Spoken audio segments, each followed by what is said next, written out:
Welcome to this Global Evaluation Week 2024. I'm Arpita Paul, working as a Senior Research Associate at the Institute for What Works to Advance Gender Equality. IWWAGE aims to build on existing research and generate new evidences to inform and facilitate the agenda of women's economic empowerment. IWWAGE is an initiative of LEAD, an action-oriented research center for IFMR society. LEAD has a strategic oversight and brand support from Korea University to enable synergies between academia and research center. IWWAGE aims to build and deepen evidence around the low participation of women in the economy, caused by low asset base, poor access to public services, restrictive gender norms, and the burden of unpaid work to find solutions to inform gender transformative changes and policy reforms. On behalf of IWWAGE, I welcome our panelists and all the participants for joining us today for this insightful panel discussion on evaluating gaps in women empowerment indices and strategies to bridge them. I'm honored to introduce our distinguished panelists, each bringing a unique set of experience and expertise to the discussion. Please join me in welcoming Mridusmita Bordoloi. She is an economist at IWWAGE with 20 years of research experience, primarily in the area of India labor market, school education sector, child protection, and household sector income and consumption pattern. Across these areas, she has looked at equity in access, implementation of government policies and programs, allocations of utilization of government budgets. In the area of labor market, she has worked on financial returns to education, informalities, social securities of unorganized workers in India, and gender gaps in labor market outcome. Her research work has been primarily based on the quantitative analysis of officially large-scale survey census, microeconomic data sets, and Indian public finance data sets. She also has extensive experience in conducting and leading primary surveys. Mridusmita has a Bachelor's of Engineering degree and a Master degree in Economics. Welcome, Mridusmita. Thank you. Our other panelist is Dr. Vikas Vaibhav. He is an assistant professor at O.P. Jindal Global University. He was earlier associated with Dr. B.R. Ambedkar School of Economics, Bangalore, and IWWAGE, New Delhi. He had completed his doctoral thesis at Indira Gandhi Institute of Development Research, Mumbai. Dr. Vaibhav is interested in key Indian development questions, including poverty and inequality, regional disparities, rural industrializations, and labor. His core competencies lies in applied econometrics, technique, and India development dataset. Welcome, Dr. Vikas Vaibhav. Before moving ahead, I would say a couple of housekeeping rules. All the mics will be muted during the discussion except for the panelists. The panelists will have a total of 20 to 25 minutes each to express their thoughts. The participants are requested to post their questions or queries in the Q&A section. At the end of the panel, we'll take few of the questions will be taken by the panelists and we'll try to answer the remaining in the chat. We will be recording the session, so if anyone has a concern about that, please let us know. Before we start with the panel discussion, I'll give you a brief introduction about the topic we are going to discuss today. As we're all well aware about that, Women Empowerment Index is crucial to assess and measure empowerment level, both at individual and the community level, thus facilitating targeted interventions, policies, and advocacies for social justice and inclusive development resulting to the gender equality. However, the available indices often overlook the vital dimensions like access to healthcare, decision-making power, and the social context for measuring women empowerment, thus necessitating to identify the holistic indicators for measuring women empowerment. Also, the lack of comprehensive and reliable data on certain empowerment indicators hampers the effort of accurately assessing the empowerment status of individual or community, in a way hindering the effective policy making, targeting of interventions, and accountability measures of the stakeholders. Addressing these data gaps is crucial for promoting social inclusion and equitable development, as well as understanding the multi-dimensional dynamics of women empowerment. Thus, the panel today will discuss the challenges that are majorly related to the coverage and the data availability in Indian context, and explore pathways to strengthen the existing women empowerment indices. With a set context, Mridusmita, could you please provide insights on how this women empowerment currently is measured at global and at India level, and what are the key indicators or dimensions used in this existing empowerment indices? Also, are there any specific dimensions of empowerment that are not adequately captured by these existing indices? Could you please highlight specific issues or challenges in the Indian context? Sure, Arpita. Thank you very much for the introduction, and a very warm welcome to my co-panelist, Dr. Vikas, as well as to all the people who have joined this discussion. While I'm starting to speak, I'm also trying to share my screen so that some of the points that we are going to discuss can also be seen on a slide format. Can you all see my screen? Okay, so I think before deep diving into quantitative measurement of women's economic empowerment, I think we should take a slight backseat to actually understand what is meant by empowerment. I mean, there is currently no one single official definition of empowerment. Empowerment is defined by various academicians, feminist economists, experts in different ways. For example, if I quote Dr. Amartya Sen, according to him, empowerment involves fostering a sense of agency and autonomy in an individual that allows that person to participate actively in decision-making processes that affect his or her life.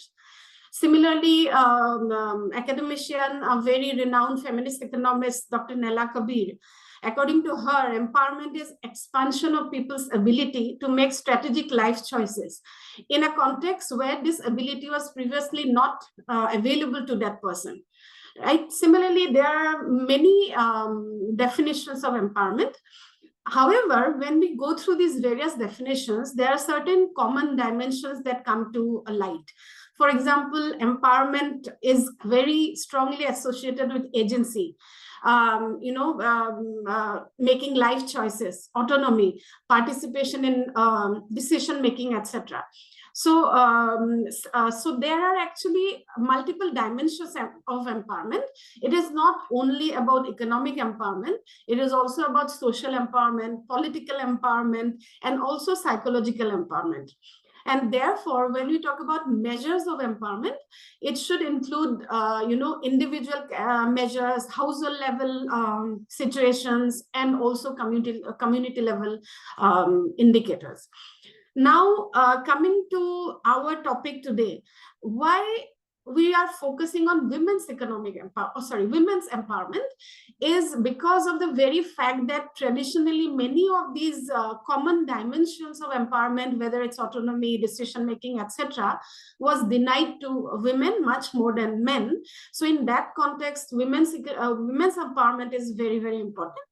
And in order to measure it, women's empowerment index is created, which is basically a quantitative measure that combines multiple aspects into one index. Now, there are many indices that are available at a global level. However, there is a slight difference between the kind of indices that are available. Broadly, they can be divided into two groups. One set of indices, which are much more in number, basically measures gender inequality or gender parity, which not only captures empowerment as an aspect, but they are very often they are more broad based, in the sense that they try to measure gender inequality across various aspects of development. It can be human development, it can be social development, it can also be empowerment, but these are more broad based. On the other hand, indices that are specifically measure women's empowerment, they are more individualistic in nature. They talk about the individual agency, individual preferences, individual voice, decision making, etc.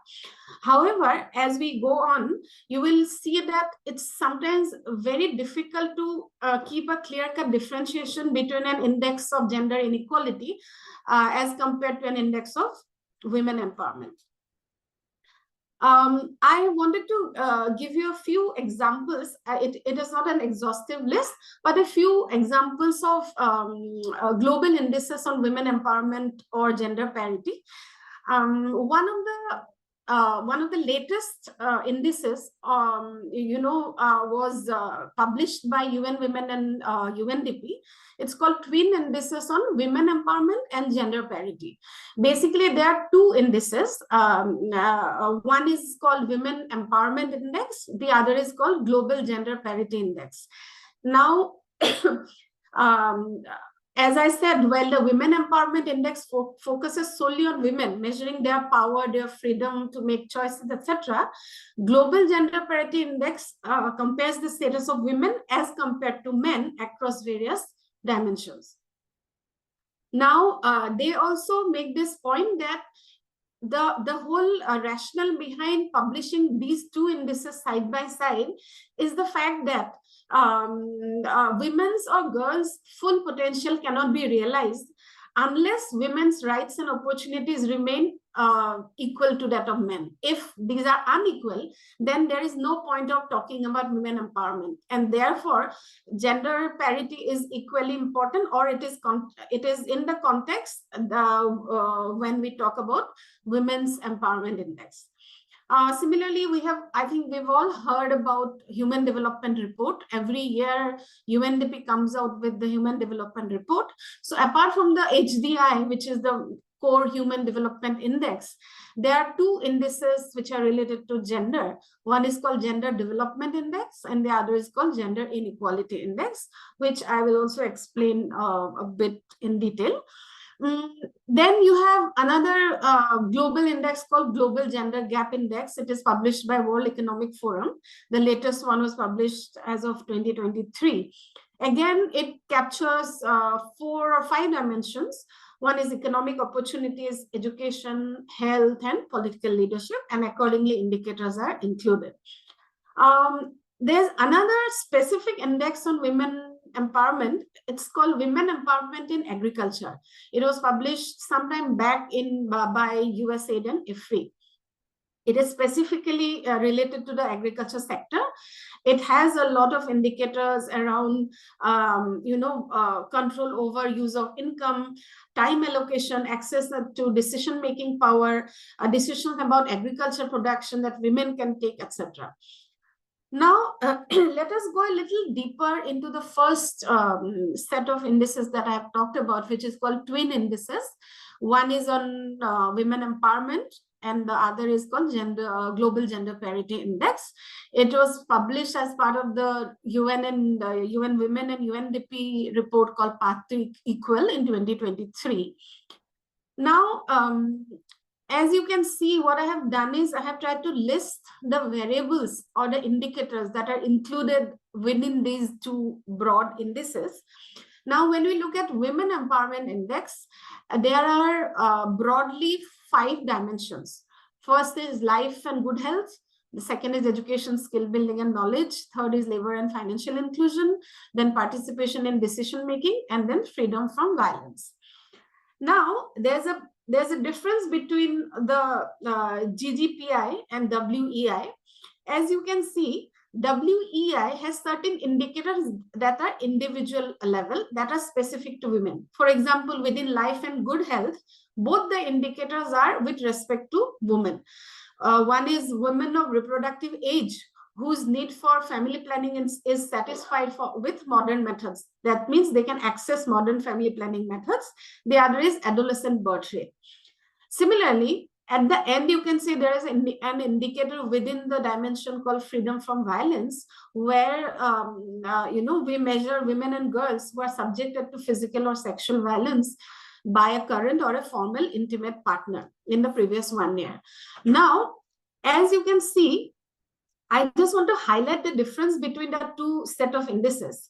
Now, the Global Gender Parity Index, every indicator that is included as part of this index is always a comparative ratio, which is the value for the indicator for women and the value as compared to the value for men. Right? So generally, none of the indicators are directly taken for one set of individuals because they want to measure gender parity. So everything has to be compared between male and female. So this is how the indicators are selected. Also, in the nature of indicators, empowerment does involve, for example, freedom from violence, which is not considered in the gender parity index. I want to give you another example. As I've already mentioned, that Human Development Report every year has got two indices apart from the Human Development Index. One is called Gender Development Index. The other is called Gender Inequality Index. Now, Gender Development Index is very, very simple. It is basically the ratio of female to male of the Human Development Index. So all the four indicators that you can see within Gender Development Index are also part of Human Development Index. It's just that here we are taking the ratio between female to male. However, the Gender Inequality Index does include many other indicators. For example, MMR, maternal mortality ratio, adolescent birth rate. There are other indicators as well. But I also want to highlight one fact, that the way indicators are considered in a gender inequality index or a gender parity index, sometimes that ratio also needs, male to female ratio or comparative ratio also needs to be included in a women empowerment index. Why?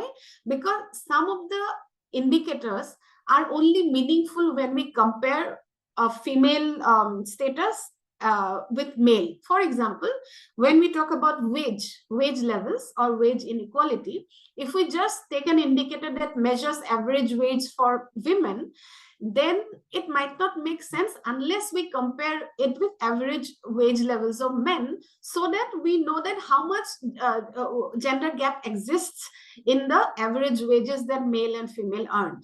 And therefore, as I said in the beginning, sometimes that very clear-cut differentiation between a gender inequality index and a women empowerment index is sometimes difficult, because some indicators do require us to compare with men. I will not get into detail of the Global Gender Gap Index. It's a index that is published by World Economic Forum. You can see some of the indicators that are included here. There are many more indicators in this index than in the earlier two indices that we have talked about. It does include one section or one dimension called political empowerment, which is definitely part of overall women's empowerment. So there is a mix of indicators on empowerment as well as overall human development. Now, Arpita, to actually answer your second question regarding issues and challenges, etc., I wanted to highlight a few common issues regarding measuring of women's empowerment and the indicators that are generally used. Just very quickly, empowerment is a dynamic concept. Like unlike many of the other quantitative measures, it is a process. It doesn't necessarily take a very clear-cut, linear path, because it is there are many aspects of empowerment, and it is also impacted by the social context. So therefore, capturing various dimensions of empowerment can be complex, and many researchers have argued that it is not always possible to measure all of the aspects in terms of a quantitative measure, and sometimes a qualitative measure might be important. However, because it's a quantitative index, we have to still understand how a qualitative measure can be included in an index like this. Another point is that many researchers talk about the fact that some of the indices or some of the indicators included in these indices makes it sometimes exclusionary in nature. Exclusionary means that maybe we are not including women from all sections of society when we talk about an indicator. For example, if we talk about an indicator such as percentage of women who have who have joined parliament or who have managerial positions, not all women can be eligible for it. From a very economically poor background, women might not, it might not be a indicator that will actually capture their level of empowerment. So in that sense, sometimes it can be exclusionary, that we are excluding certain sections of society from the overall index. Similarly, sometimes, I mean, if you see the global indices, there are indices that include, in order to measure economic empowerment, they include LFPR, labor force participation rate, instead of wage gap, or or wage level or ratio of wage between male and female. Now, we can't say that a country with a higher LFPR will also have less gender wage gap. So in that sense, sometimes because of lack of data, it might not be holistic in the coverage of the indicators. Also, as I said, the social context is very, very important when we talk about empowerment. Sometimes, for example, sometimes women's participation in a parliament might be higher because of quota, because there's a government provision, constitutional quota.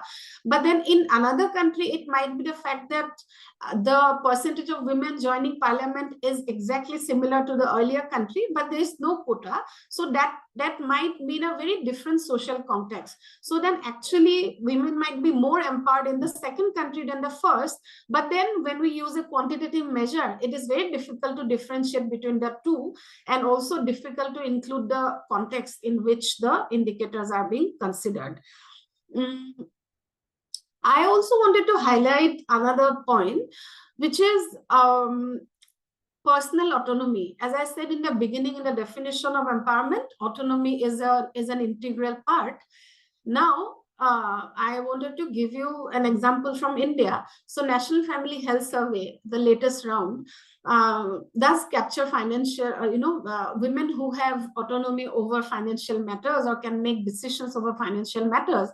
But then if most of them do not even have the freedom to choose their partners, or do not have the freedom to take mobility decisions, to go out of the household, to go out in the evening, etc. So then can we say that because of the fact that they have autonomy over financial matters, they also have freedom of choice? So personal empowerment or personal autonomy is very, very important, and it is important to have indicators that can objectively measure these aspects. Most of the empowerment dimensions that we see, I also shared some in the earlier slides, they the maximum focus is generally given to economic empowerment. But then there are numerous studies, there are numerous research studies that have talked about how economic empowerment might not always lead to better bargaining power for women or better agency of women, even within the household or outside the household. So without mental freedom from restrictions, progress in physical and economic condition cannot improve lives. So in that sense, we have to focus a lot more on social and psychological dimensions of empowerment as well. Also empowerment, because it's a dynamic concept, it is also prone to social desirability bias. Many of the indicators that are included in an empowerment index are taken from nationally representative surveys. And some of the indicators that are included might be directly taken from what a woman thinks about her decision-making power, right?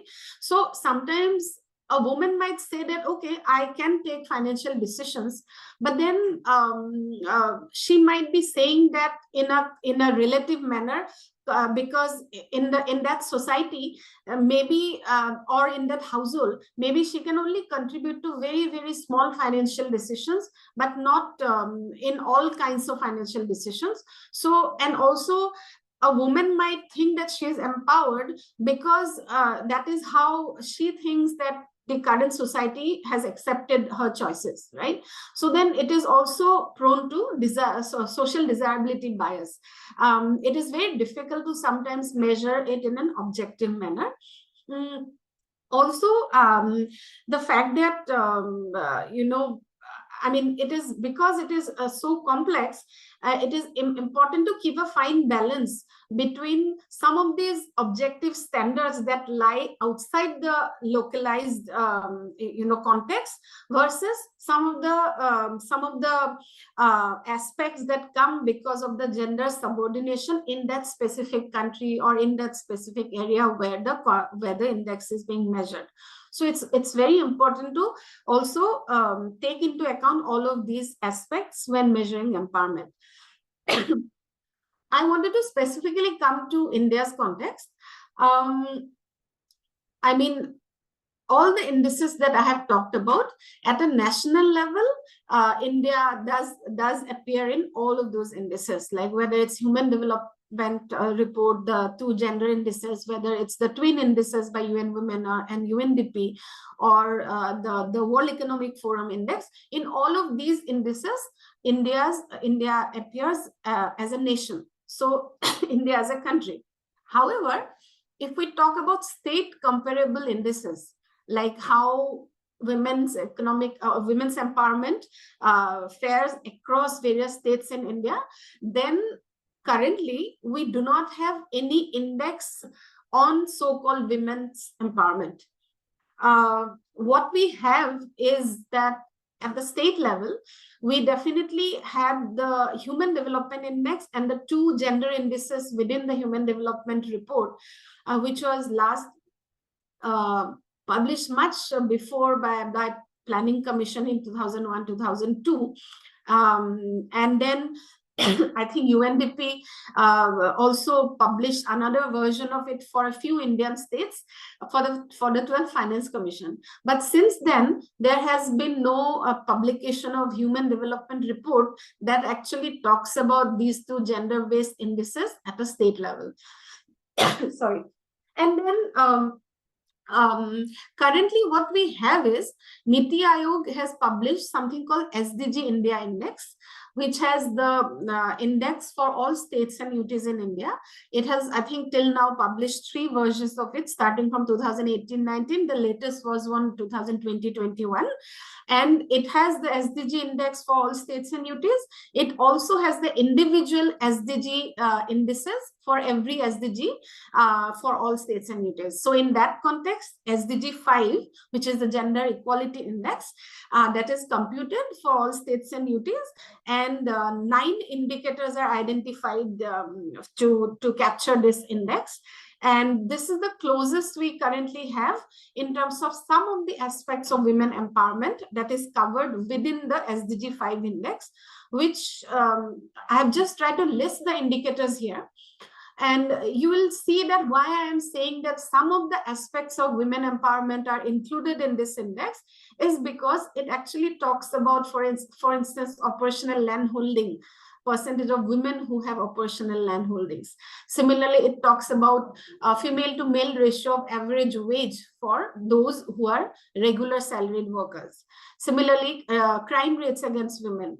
So there are many indicators which also feature as part of women's empowerment, are also featuring as part of the Gender Equality Index that Niti Aayog published. This is the latest as of 2021. They try to measure the status of these indicators as compared to the national target that Indian government has decided for 2030.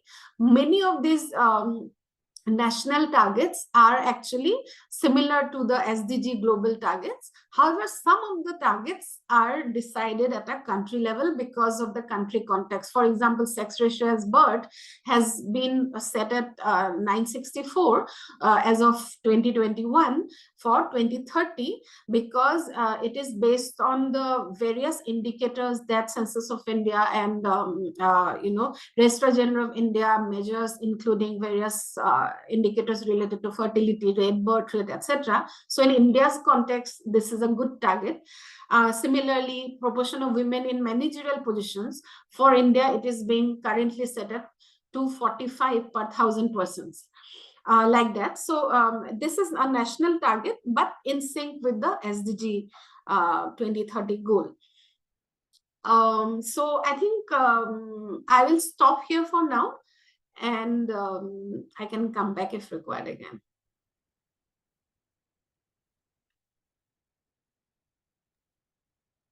Thank you, Ms. Smita, for taking us through the question. So continuing with the point that was discussed about the existing global and global empowerment indicators, and those such also the SDG 5 indicator that India has.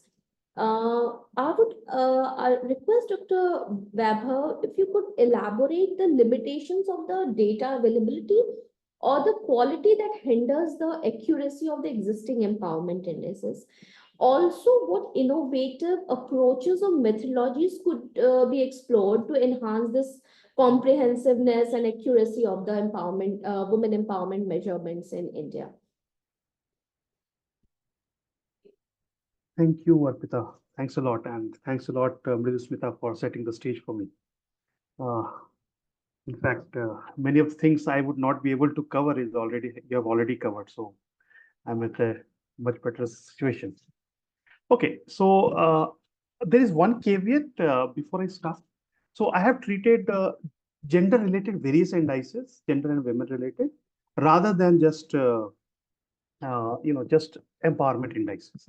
Reason being, as Smita already covered, there is a good amount of overlap between the two. Second, more or less, whatever are the criticism for the gender overall index also applies for empowerment indexes. So in the interest of time, I have tried to keep my presentations to the point. So the standard approach has been in measuring any kind of concept with complex concept is by creating an indices, which is more of a relative concept. The term that is usually used in this indexes is we use a prefix called composite index, which is an aggregation of indicators which aims to measure a particular concept. Okay, they're typically used to measure complex and multidimensional concepts which are difficult to define and cannot be measured directly. To the extent in our case, gender-related development indices, people have went on to say that it is almost impossible to measure such complex concepts just by a single index. Okay, enough of the index. About the index, what is an index? So we take care of three specific steps while constructing an index. First is choice of the dimensions, various pillars and subdimensions. So which all variables are to be included? Which all variables are to be grouped in a specific within a specific dimension of an index. Having decided that, and some of these have been already been covered by Smita. Having decided that, an important question is how to assign weights to different dimensions. So for example, one of the first index, Human Development Index, it just assigned equal weights to three different dimensions, which is health, education, and income. More complex indexes has developed, which has way more sub-dimensions. So what happens is within each of the dimension is given equal weights. Let's say there are 4 dimensions, we'll give 25% to each. And each of the pillars within the subdimension is again given an equal weight. Or also, it might differ depending on the context.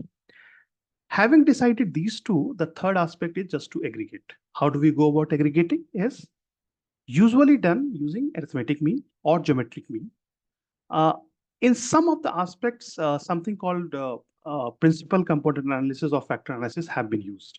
But the understanding of that is slightly counterintuitive. So people usually refer to aggregation methods using arithmetic and geometric means.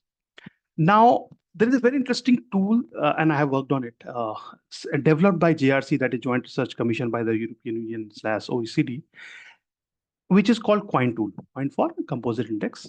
What it needs is just we enter the data, you get the index.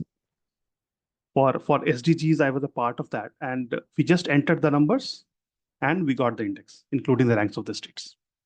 Now, why indexes relate to women?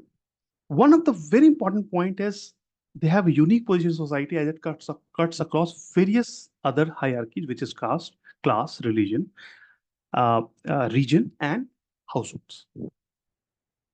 How did it all start? A very important year in this whole phenomena of measurement and women-related development agenda has been International Women's Year, which was 1975, and UN decided that the decade 75 to 85 will be the decade for women. It was followed by 4 World Conferences on Women, of which 1995 Beijing Declaration is considered to be the most important conference among these, which set a platform for action and decided on 12 different indicators on which to address women issues or develop the agenda around that. In terms of indices, in the same year, 1995, UNDP, that is United Nations Development Program, a part of United Nations, developed 2 very interesting set of measures: gender-related development indexes, GDI, and gender empowerment index. They have obviously been heavily criticized, but it gave a way to actually, it highlighted the question of gender-related measures or gender gaps. The formation of UN Women in 2010 was again a very important step, and so was the inclusion of gender equality goals in Millennium Development Goals, as well as sustainability development goals. In the Indian context, the background paper for International Women's Year that was done in 1973, it rekindled the debate of gender aspects. The debates in India, gender-related development aspects, have both informed the global debate as well has been informed by the global debate. In terms of measurement, the data published by the National Family Health Survey has been a key aspect when it comes to creation of indices. Many of the indices have already been just said, enumerated by Smita, and in fact, the numbers are staggering. By one estimate, there are roughly 300 plus indicators which have been used in various gender-related indices. Mind you, I'm saying about the indicator, not the indices. Indices, there are more than two dozens. Okay. Okay. For Indian states, obviously, there is, as mentioned earlier, there's no official gender equality, equity, inequality, empowerment kind of indices. Niti Aayog has given up one specific set of ranking of other states based on SDG 5, which is the gender equality goal, sorry. And before that, erstwhile Planning Commission had generated a gender-related human development index as a part of National Human Development Report. This is not to say that various individual researchers have put in the effort and prepared their own set of indices. For example, A.K. Shivakumar and Sita Prabhu, they separately computed women-related indices, gender-related indices based on UNDP's 1995 indices. Then Indra Hirve and Mahadevia critiqued UNDP's and suggested that 2 gender development measures should be developed, focusing on 2 aspects, which is individual aspect, second is social aspect. And they developed 2 kinds of measure, GDM1, GDM2. An interesting finding, they suggest that the rankings based on these 2 measures, ranking of states, Indian state based on these 2 measures are very different. So societies and individuals interact. Then there is a very comprehensive set of measures created by Kishore and Gupta. It should be Kishore. Kishore and Gupta, who focuses on three specific kind of indicators, which is indicators of evidence of empowerment, indicators of access to potential sources of empowerment, and indicators on the settings of empowerment. And then we have Anandas and Guptas, who has created, based on Amar Sen's capability approach, a well-being index, and a few more. Now, instead of going each index, criticism of each of the index, what I will try to do is I will try to develop broad set of criticism which can be applied to most of the indices. Now, first set of criticism is based on the three steps that we discussed earlier, that is choice of variables. Is the choice of variables correct? Why does this come into question? Is because many of the things that is being proxied by a variable, there is no better choice of variable available from the available data sets. Also, there have been questions about why do not we include this and that kind of variables. Along with, we have various measurement issues in these indicators. For example, many of the females do not have, it has been reported that many of the females do not report about gender, let's say IPV, intimate partner violences. Then how about assigning the weights? This received a lot of debate in the earlier years, early 1990s, and still the agreement, there is no agreement as such. People usually go for equal weights without any theoretical background. And same has been the case with aggregation methods. Just to give you a context, aggregation methods, suppose we are going by the arithmetic mean. If we are trying to choose between, let's say, three variables, and we are going for the aggregating arithmetic mean as the aggregation method, one variable can be substituted for the other, which is linear substitution. In geometric mean, apparently, not directly, but apparently the weights change. Okay. And if we just go by this, the rankings of various countries or states, whichever the units of analysis we take, changes interestingly. Okay. So something, let's say a country which is almost doing equal in three specific contexts will have a higher rank compared to a different country, which has very different set of achievements in different variables. So basically, it penalizes those countries which has unequal set of values of the variables across different variables. Now, a second criticism is generally when we go for uses of index, it may actually hide poor performances through aggregation. So a typical example is when we construct some indices for, let's say Gujarat in India, some of its socioeconomic dimensions are not that good. Whereas when it is compared with, let's say, per capita income, especially, it shows a very good rank. So it may also be sometimes called ploy to hide some actual negligence in a specific indicator. One very interesting criticism across the board for indexing since the revolution in 1990 has been that these indexes are not rooted in theory. Even though HDI claims that it is rooted in sense capability, questions have been raised about it not being. Very interestingly, Martin Revelliel, the eminent economist, says these kind of indexes to be a mashup index, which is we just compute these kind of indexes. We choose the variables based on availability and not the actual what we need. Another criticism is towards once we start deciding on these variables or indicators or indexes, the political objective starts becoming how to improve the rank, and which Hoyland et al. Has called to be very interestingly called rank seeking behavior or rank improving behavior of the states or countries, whatever the case may be. Okay. So for example, quoted in the same paper, it said, ministers being asked to do something about the country's low ranking. So what is going to, and this was in the context of ease of doing business index. what happens is a lot of resources which should have been applied to something very important area is traded off or is utilized in something else, which might not be that important in the context. But what happens is there is some kind of substitution of resources, which we call opportunity cost.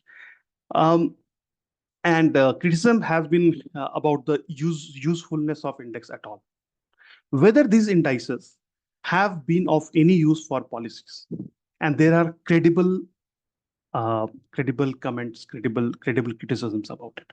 That is not to say that indexes are not useful. It has been, and I have mentioned it on the right side of this, mostly because of dimension reduction properties. Okay, we might come to it. Okay, in the specific arena of gender-related indices, uh, uh, it has been said that if such a complex phenomena, gender equality or gender empowerment are almost impossible to be measured correctly. Okay, both preciseness as well as in terms of accuracy. Suggestions have been made to have more than one category of indexes, and thankfully, many of the institutions have already taken up the UNDP being one of them, which started in 1995 with the two indexes, which are gender-related development index as well as empowerment indexes, and 2023 version of it, which already had uh, uh, women empowerment index and global gender parity index. Okay, and a couple of other papers have also suggested that we should have more than one set of indices. Um, a typical issue which has been raised is various variables are not available. This is classic case of any applied researcher. Whatever variable we need, whatever thing we want to proxy for, that variable is not available. If available, can we rely on it? But the good thing is indexes, such indexes, composite indexes are very much not sensitive about the errors in these variables. There also have been questions regarding the differences versus ratio, how to take.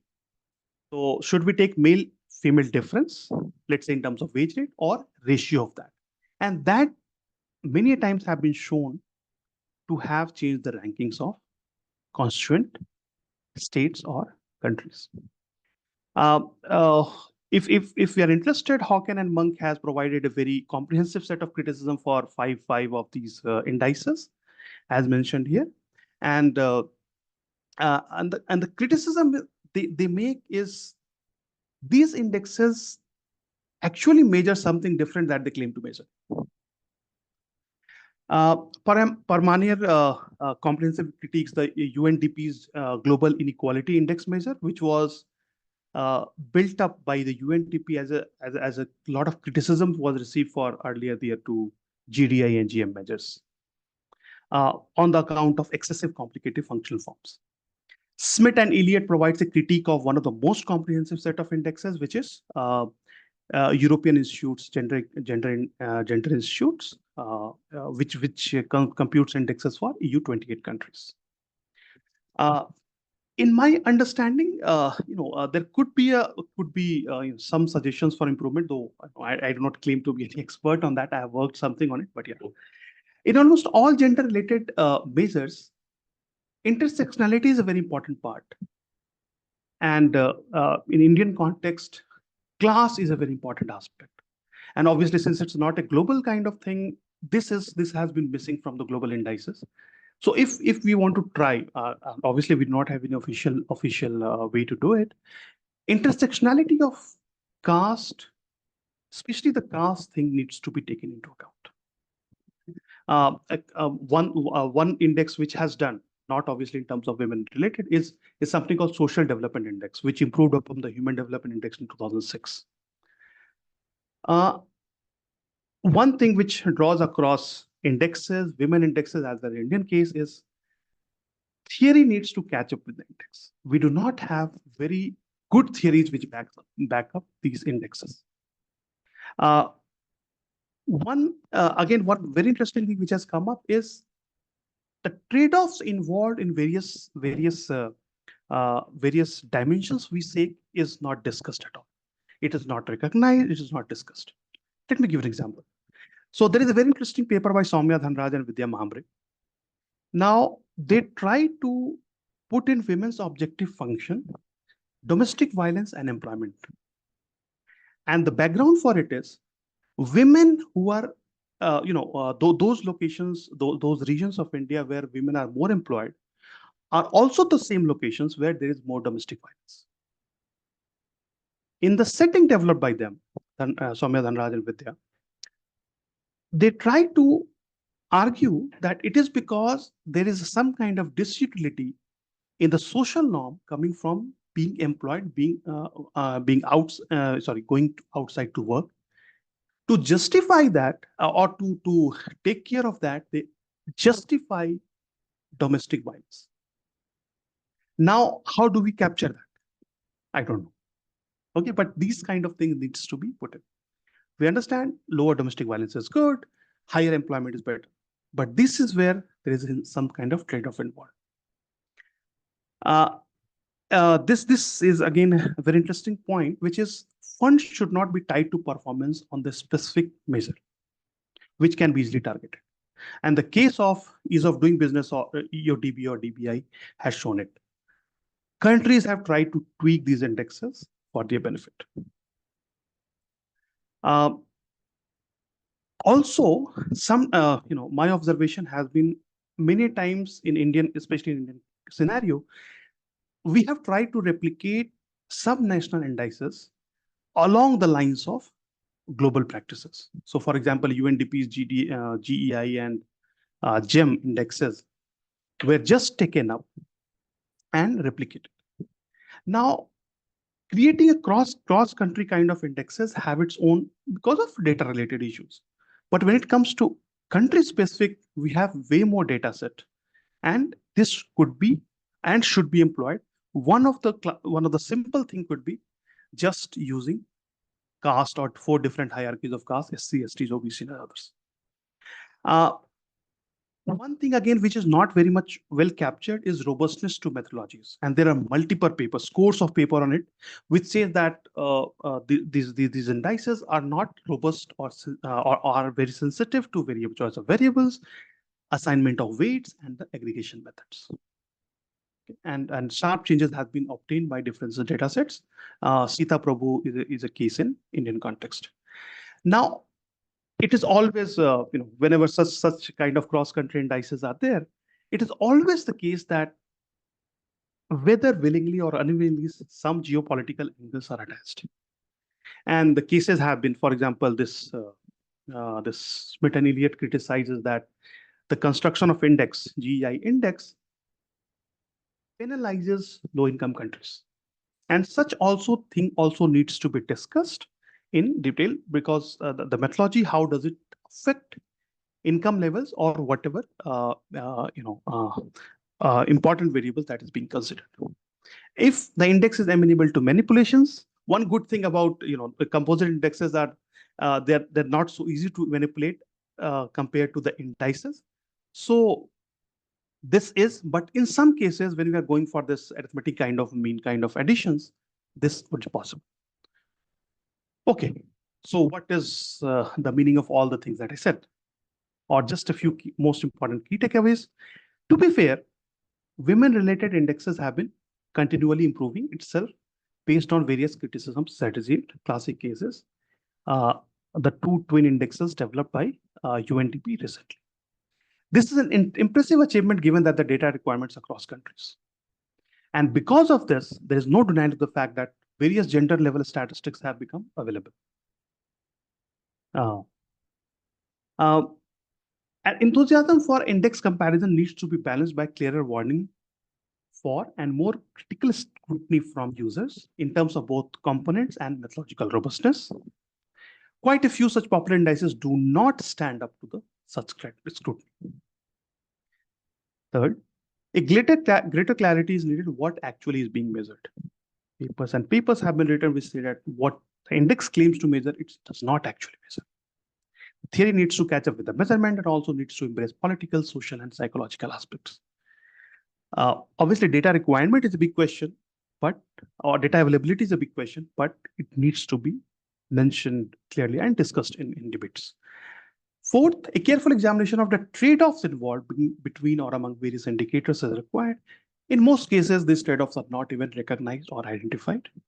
Finally, in Indian cases, it needs to be more imaginative in dimensions and indicator selection, especially given that a country-level data is expected to be way more granular compared to global. So yeah, I think I have taken slightly more liberty in terms of going from women empowerment to gender related indexes, but I hope it was useful. Over to you, Arpita. Thank you. Yeah, thank you, Dr. Babu. We have Dr. Babu have correctly covered most of the criticism that are existing in the that are there in the existing data set indicators, and what a kind of data availabilities are there and how those and different approaches that can be used to have a comprehensive and index. Ridhusmita, can you now elaborate a little bit? How can the findings from the empowerment indices be translated into actionable policies and programs to promote inclusive development and social justice? Yeah. As now we've discussed about two types of indices, right? One are, national level indices, which are comparable across various countries. So in that context, I think global comparison of indices, like comparison across countries regarding the status of empowerment of women, can be actually used to understand best practices. Best practices can be in terms of policy interventions that the better performing countries are doing, also in terms of the legal provisions that they have, the kind of institutions that they have, and the role of CSOs in those countries in terms of facilitating women's empowerment. I think it's a very good way to understand how better performing countries have been approaching this aspect of women empowerment.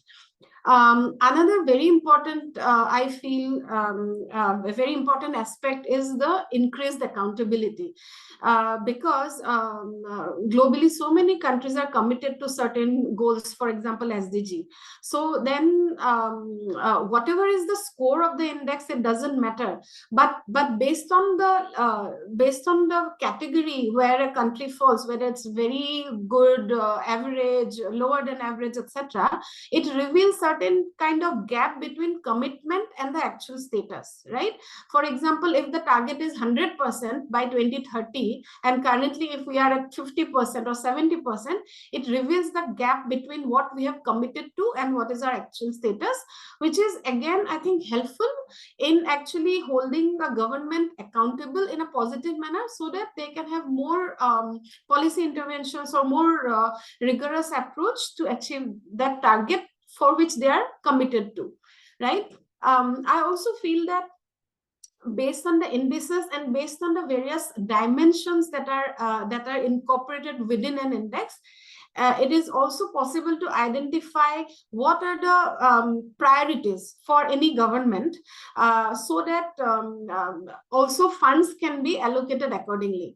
So I think it's very, very important on a country level.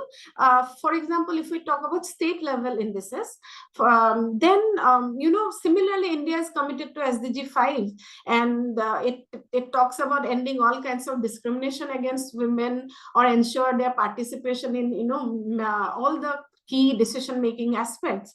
So the index definitely reflects the current status and how it has changed over time. When an index is calculated on equal intervals, using the similar kind of methodology and similar indicators over time, then we can also track our status, how we have been progressing over time. right? And also specific to India's context, I also feel that in last many years, I think women-led development is an important policy approach, so that we can achieve inclusive growth, development, etc. And in that context, I think measuring women's empowerment becomes important, because how can we talk about women-led development when women are not empowered, right? So in that sense, I think in a positive sense, if a state is not performing well, or a poor performing state can learn from initiative and policy interventions in better performing states. And also it can create a healthy competition or awareness among citizens about the importance of women's economic empowerment. I think these are some of the, very shortly, some of the points how the indices can be used for inclusive policy making. Thank you, Mridusmita. Dr. Vaibhav, can you also give your views on this? Yeah, let me try. Thanks. First thing I understood from this whole exercise, or that is a key takeaway for indices, is there is a good, very much needed while using these indices, is the robustness checks in terms of choice of variables, weights, as well as the aggregation method. So that is one very important thing that needs to be taken care of before judging any state, any region to be better performing or not so performing. This becomes especially important when we are saying, or policy evocation is that we need to tie funds based on that. In fact, people like Martin Revelian, 2011, have gone on to say that many times, in fact, most of the cases, specific and time-tested variables are way more suitable, single indicators rather than the indexes. Okay, because inclusion and exclusion of some specific indexes, which has been focused more recently by the government, or whichever policy regime there is, affects positively or negatively the fund that is being sent to countries. Example of it is multidimensional poverty index, which included a specific index on financial inclusion measured by the I think, yeah, there was one, I forgot which one. No, bank accounts, right? So again, ease of doing business index is a classic case, okay, which can be easily manipulated. So the first thing. Second thing is about the trade-off. So when we are discussing about inclusion of various indices for policy making, the trade-off needs to be considered.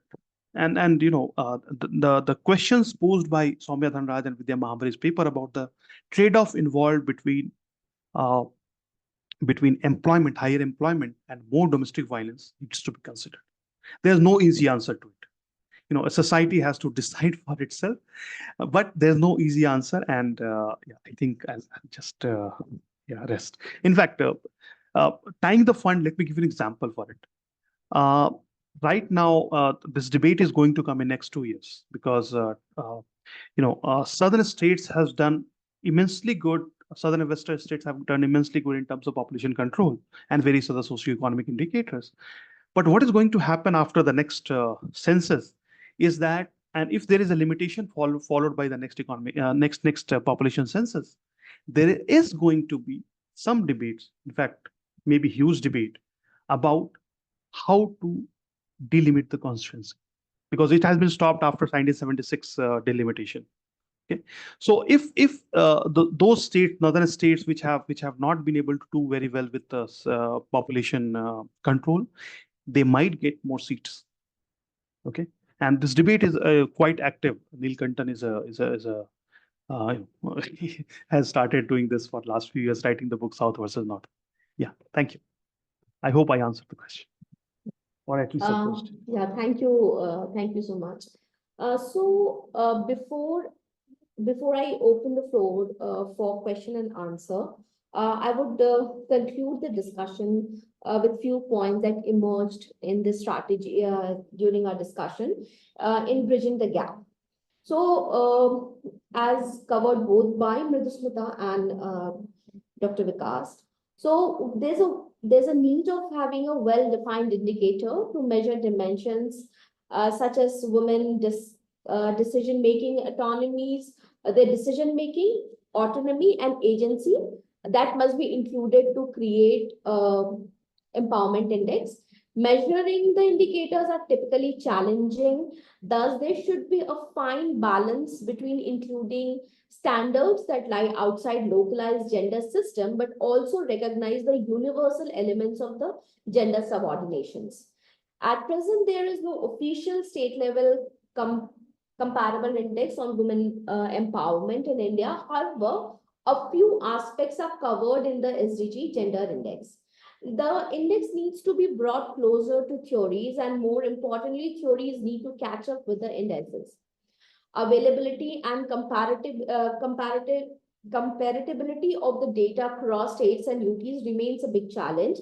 Some aspects of empowerment cannot be measured quantitatively based on pan-India representative surveys or other secondary database. This can be done either through existing survey or by introducing new tools such as coin tools.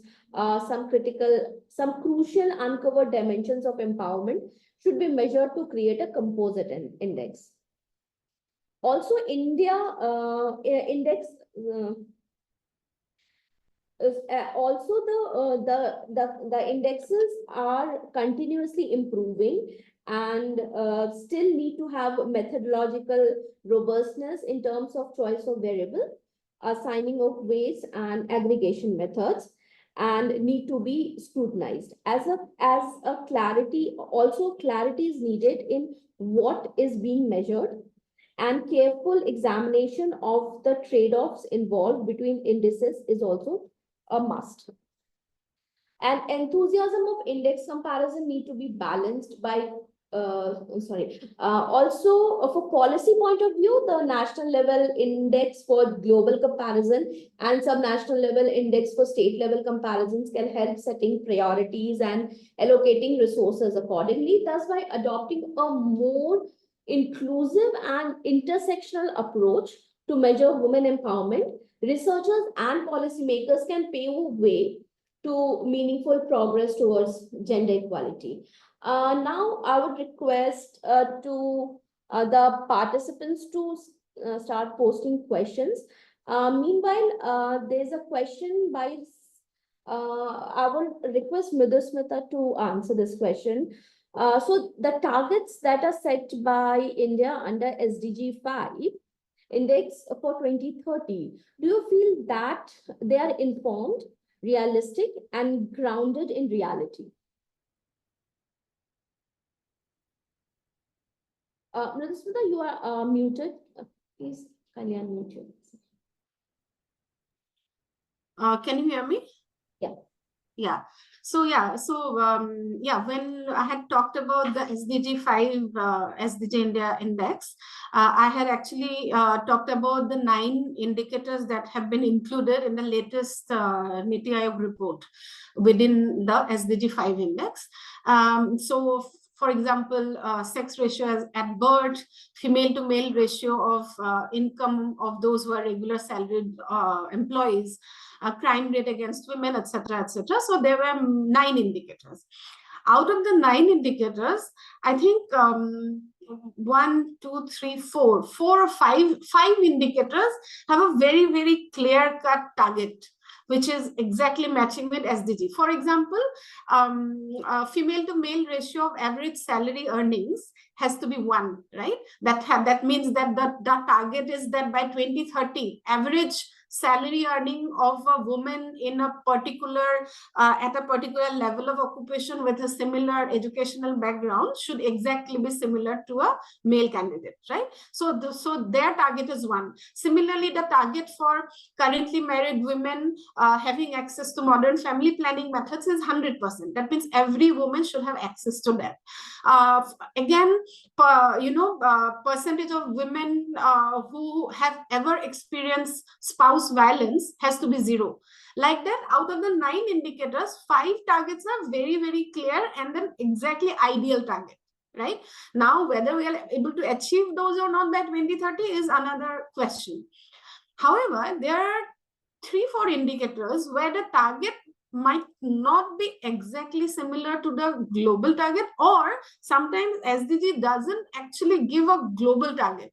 For example, sex ratio is at birth, right? The target for India for 2030 is 964. That means for every 1,000 male child who is born, there will be 964 female children who would be born, right? Now, in calculating or in setting this target, it is not a target which is just decided by Niti Aayog and has been set. It is a target which is actually calculated based on, Registrar General of India's, they have, apart from Census of India, they have SRS, Sample Registration System, where they measure various indicators related to reproductive and child health, including maternal mortality rate, fertility rate, many other indicators.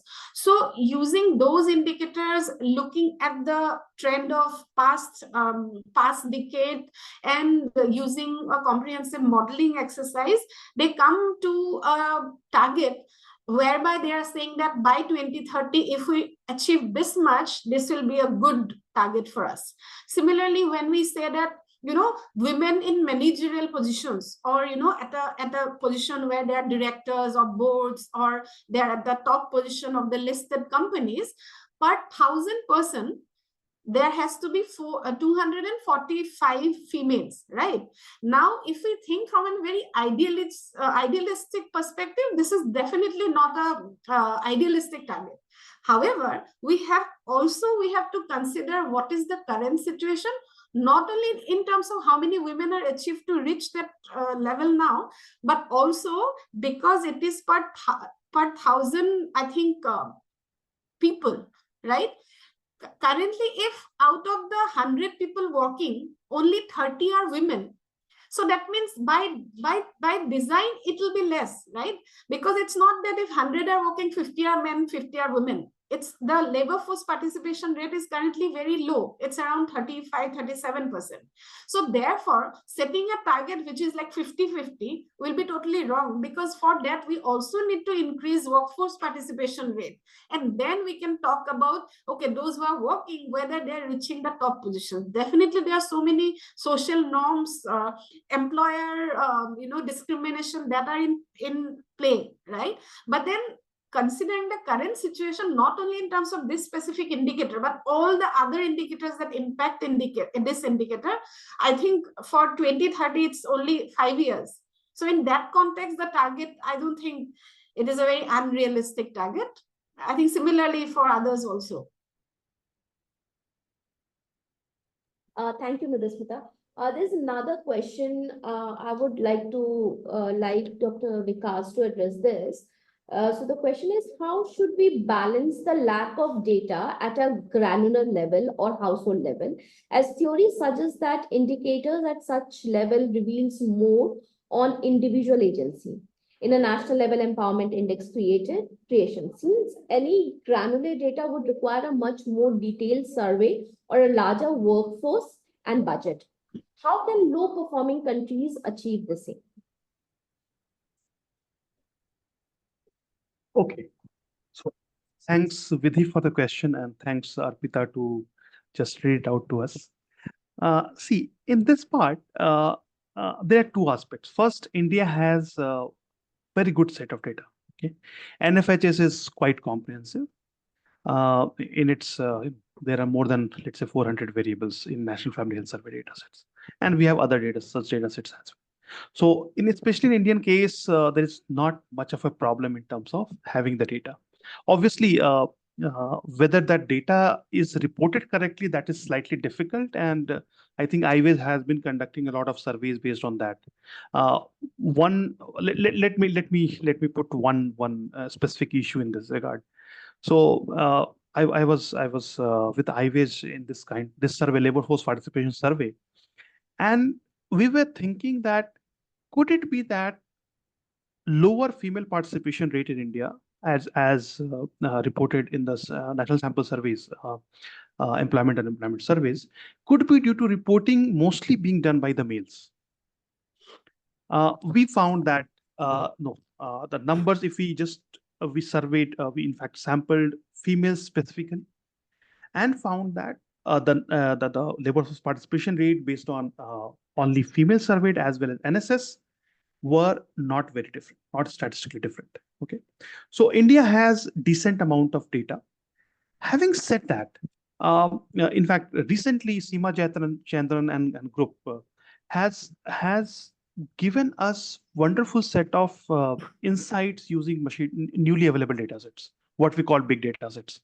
This can be used, and I have not yet read the paper, but I just got to know today from the Twitter that they have been working on it. So not for India, but for more let's say developing countries with less resources, such methods can be used. And uh, big data in this regard, if it is available, provides wonderful set of proxies. So these two areas can be. So India, we have decent enough data for sub-national indices. We have the raw material. We need to sit down and construct, first thing. Second, at the globe, if we want to do it, big data and more granular level is can be explored using this whole new tool that has come up in recent times. I hope that answers the. Thank you. There's another question, and I would like Nurispita to take up that. Says, can we say that women empowerment can lead to household development, given that it is an individual aspect while linking one form of development with another? Okay, so definitely there are interlinkages, right? Because many of the household, so you're saying household development? Yes. Or overall? So it's linking the household development with an overall development. So women that leads to that women empowerment will lead to household development, and in that sense, with this individual aspect, this is a one form of development, and this will link with another form of development. Yeah. So I think by household development, it means that ultimately it leads to human development, right? Because as such, household development doesn't mean much. If all the households are developed, it will lead to overall socioeconomic development. So yeah, I definitely feel that there's a strong linkage between women's empowerment and overall household development, and therefore overall human development. As we all know, I mean, across countries, one fact is that women's empowerment is mostly looked at from an economic empowerment perspective. Now, economic empowerment would definitely lead to better income in hand, and therefore many aspects which were previously denied to women, they will be able to access. But overall empowerment, which also includes decision making, which also includes autonomy, which also includes ability to make life choices, would definitely have a positive impact on the overall development. Because then, for example, anything related to children, women currently are involved in a very close manner, but sometimes they might not be able to take right decisions because finances are involved, right? So sometimes, giving better nutrition to children, selecting various maybe various schools, or even various trainings that are needed for children, those kind of decisions still might be taken not by the woman, although they might be involved in giving suggestions. But I think various decisions like that can also be then taken by women, because empowerment will give her more agency, right? So in that context also, I feel that an empowered woman would also be able to make a much better contribution to the overall development of the household. Because whether it is not only children, but care for different other household members in a developing country context, also in a developed country context, are primarily been taken care by women. So I think an empowered set of women will be able to take better decisions regarding those, as well as, and also how to manage economic opportunities, at the same time how to manage all the other unpaid care work that's currently been taken care of only by women. Yeah. Okay, thank you, Ms. Smita. I would just like one more question, and this is addressed to Dr. Vikas. That how it is decided which aggregation method is best suited while we are creating this indices? So I think meanwhile we'll wait for other participants to ask more questions while Dr. Vikas answers. Okay, thanks, Arpita. So there's no clear-cut answer to it. So there's no clear-cut answer which aggregation method should we use. It is mostly subjective perspective. I want to create using this specific aggregation method.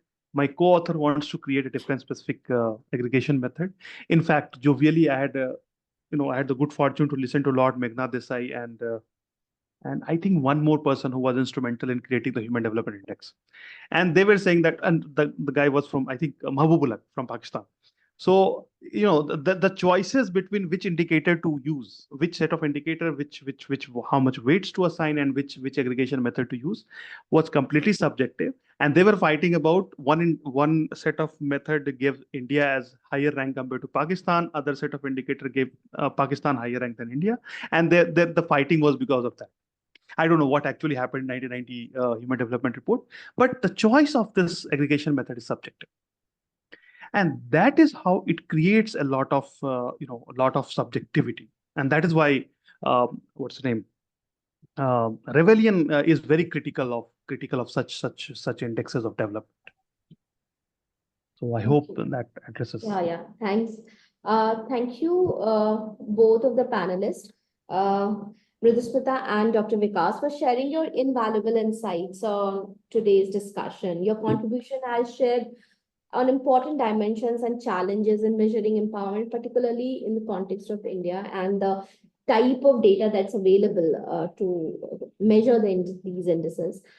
I would like to extend our sincere appreciation to the IWAGE communication team, Ms. Pallavi and Chokulingam, for making all the arrangements, and Global Evaluation Initiative, along with their implementing partner Centers for Learning on Evaluation and Results, for providing us a global platform.